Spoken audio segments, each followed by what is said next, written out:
Welcome to another Detectortesters Toolbox Talk tip. This week I'm covering functional testing of fire detectors and alarms.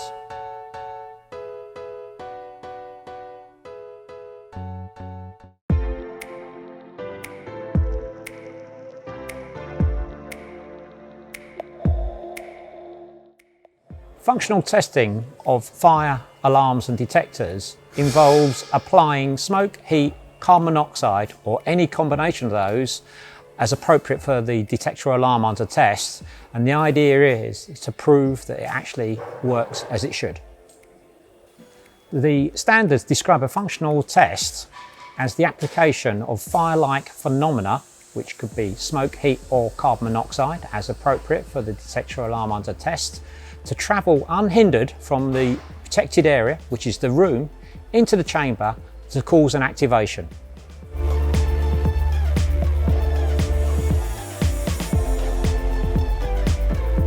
Well, most standards recommend that a functional test is carried out because it's going to give you a higher level of confidence that the detector or alarm is actually going to work when it's actually called upon to do so, and it helps to identify the devices that need to be replaced.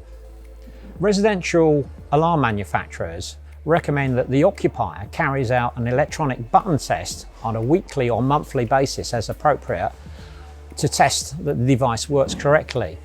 However, this is not seen as an alternative to a functional test that's carried out by a competent fire alarm engineer.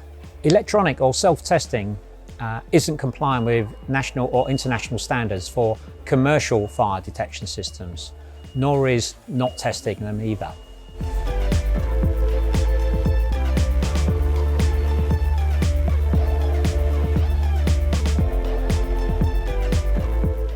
Well, at least yearly, more frequent if the detector is installed in a dirty or dusty environment, or if the fire risk assessment actually specifies.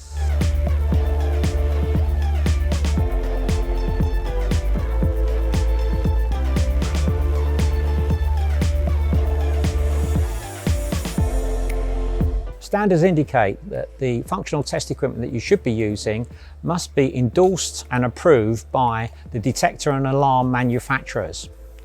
Scorpion, Testifier and Solo testers have all been approved and endorsed by the leading detector and alarm manufacturers around the world. National and international standards are very particular here, and they talk about a competent person. The competent person is the person who has the requisite skills, knowledge and tools to carry out the task. As we mentioned, the testing will be carried out by the competent person or fire alarm engineer, and he must be competent to do so, but he's not actually responsible. That lies with the building owner, the responsible person or the premises manager. I hope this session has been useful to you. If you have any questions, feel free to leave them below, or perhaps comments for future Toolbox Talk tips. As always, if you have been watching, thanks for watching.